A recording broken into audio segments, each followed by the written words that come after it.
Welcome to mister nobody's review. என்ன பார்க்க போகிற மூவி வந்து டயட் ஆஃப் செக்ஸ் 2014 ரிலீஸ் ஆன ஒரு எராட்டிக் ட்ராமா காமெடி மூவி. ஆனால் இந்த படத்தை ரிவ்யூக்கு பொறுத்த முன்னாடி நம்ம சேனல் இன்னும் சப்ஸ்கிரைப் பண்ண பார்த்தீங்கன்னா சப்ஸ்கிரைப் பண்ணுறங்க. இந்த டெஸ்ட் பண்ணி லாட்பேஸ் உங்களுக்கு மூவிஸ் அப்டேட் வந்துகிட்டே இருக்கும்.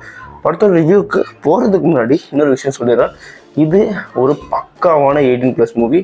ஸோ சின்ன பசங்க இப்போ இதுக்கப்புறம் நான் சொல்ல போகிற விஷயத்த வந்து கேட்காதீங்க. இந்த வீடியோ பார்த்துட்டீங்கன்னா ஸ்கிப் பண்ணிட்டு வேறு ஏதாவது வீடியோ போய் பாருங்கள்.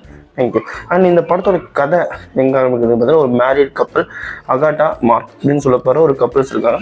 அவங்களுக்குள்ளே வந்து எல்லாம் ஓகே. இவர் வந்து ஒரு போஸ்ட்மேனாக இருக்கார். ஹீரோனோட வேலை வந்து பெருசாக ஒன்று டிஸ்கிரைப் பண்ணல. படத்தில் வந்து ரெண்டே மெயின் கேரக்டர் தான், ஹீரோ ஹீரோயின். அதுக்கப்புறம் ஹீரோனோட அப்பா அம்மா இருப்பாங்க. அப்போ அந்த ஒரு கொஞ்சம் சீனுக்கு வருவாங்க, அவ்வளோதான்.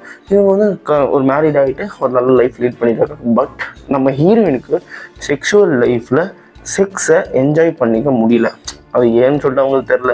மேபி ஏதாவது ஒரு பிரச்சனையாக இருக்கலாம்னு சொல்லிட்டு நம்ம ஹீரோ நினைக்கிறாரு. ஸோ அவர் வந்து ஒரு இதை பற்றி தெரிஞ்ச ஒரு டாக்டரை போய் கன்சல்ட் பண்ணிட்டு இந்த மாதிரி கேட்கும்போது, உங்கள் ஒய்ஃபுக்கு மேபி வந்து ஏதாவது ஒரு இந்த மாதிரி ஏதாவது டிஸார்டர் இருக்கலாம் அப்படின்னு சொல்லிட்டு ஒரு பேர் சொன்னாங்க. ஞாபகம் இல்லை, ஓகேங்களா? அதை வந்து நீ போக்கணும்னா ஃபர்ஸ்ட் வந்து நீ வந்து ஒரு விஷயமா மாற்றிப்பாரு. இந்த மாதிரி ஃபுட்டு வந்து மாற்றிப்பாரு, வெளியே கூப்பிட்டு போ, இந்த மாதிரி நிறைய விஷயங்கள் வந்து ஜென்ரலாக சொல்லுவாங்க. ஸோ அதை எல்லாத்தையுமே ட்ரை பண்ணுற அந்த சமயத்தில் நடுவில் வந்து ஹீரோனோட அப்பா அம்மா வந்து வீட்டுக்கு வருவாங்க. வீட்டுக்கு வர சமயத்தில் வந்து அவங்க 2 பேரும் வந்து 53 வருஷமாக கல்யாணம் இருக்கிறவங்க இப்போ திடீர்னு சொல்லிட்டு டிவோர்ஸ் பண்ணிக்கிறேன் அப்படின்னு சொல்லிட்டு நிற்பாங்க. ஸோ அந்த ஒரு விஷயத்துலையும் ஹீரோனி வந்து ஒரு மாதிரி இருப்பாங்க. அதெல்லாம் வந்து வெளியே கொண்டு வந்து நம்ம ஹீரோ வந்து அவங்களோட அந்த செக்ஷுவல் லைஃப்பை வந்து எப்படி வந்து பீஸ்ஃபுல்லாக கொண்டு போகிறாரு அப்படின்றது தான் படத்தோட கதை. படத்தில் கதை கிடையாது, இதுதான், ஓகேங்களா?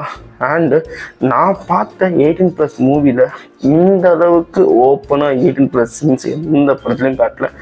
அதாவது வந்து இது வந்து மூவியாக இல்லை பானானே உங்களால் சொல்ல முடியாது. அந்தளவுக்கு டிஃப்ரென்ஸே இல்லாமல் அந்தளவுக்கு இருக்கும் சீன்ஸு. படம் பார்த்தவங்களுக்கு தெரியும், படம் பார்க்காதவங்க கண்டிப்பாக சொல்கிறேன், இது மூவி கிடையாது, கிட்டத்தட்ட ஒரு பான் மாதிரி தான் இருக்கும். ஏன்னா வந்து அந்த அளவுக்கு நேச்சுரலாக காமிச்சிருப்பாங்க. அதனாலேயே வந்து இது அவார்டு கூட வின் பண்ணியிருக்கு. என்ன அவார்டு அப்படின்னு பார்த்தீங்கன்னா, best use of nudity and செக்ஸுவாலிட்டின்னு சொல்லிட்டு இது ஒரு ஃபிலிம் ஃபெஸ்டிவல் வந்து அவார்டு வாங்கியிருக்கு. அந்த அவார்டுக்கு ஏற்ற மாதிரி தான் படமும் இருக்கும். கரெக்டாக எந்தெந்த இடத்துல யூஸ் பண்ணுமோ அந்த நேரத்தில் நேச்சுரலாக யூஸ் பண்ணியிருப்பாங்க. ஒரு 2 கப்புள்ஸோட வீட்டில் நம்ம இருந்தால் எப்படி இருக்குமோ அந்த மாதிரி தான் வந்து ப்ரொஜெக்ட் பண்ணியிருப்பாங்க படத்தையே. வந்து அவங்களோட தினசரி வாழ்க்கையில் அவங்க பண்ணுறது, பட் மெயினாக வந்து செக்ஸையும் காட்டுவாங்க, ஓகேங்களா? அந்தளவுக்கு ரொம்ப நேச்சுரலாகவே இருக்கும். மற்றபடி படத்தில் கதை ஒன்றும் கிடையாது. ஆனால் 18+ சீன்ஸ்னு எடுத்துக்கிட்டிங்கன்னா, நான் பார்த்ததில் இந்த ஒரு மாதத்துலேயே நான் பார்த்த படத்தில் இந்த படம் டாப் 10 இல்லை டாப் 12 கண்டிப்பாக வந்துடும் அடித்து சொல்கிறேன். அதனாலேயே இந்த படத்துக்கு நான் 3.5 தருவேன். அண்ட் இதே மாதிரி மூவி பார்க்கலாம் நம்ம சேனலை சப்ஸ்கிரைப் பண்ணுங்கள். நான் மிஸ்டர் நோபடி இனிமேல் சந்திக்கிறேன். Bye, have a great day guys.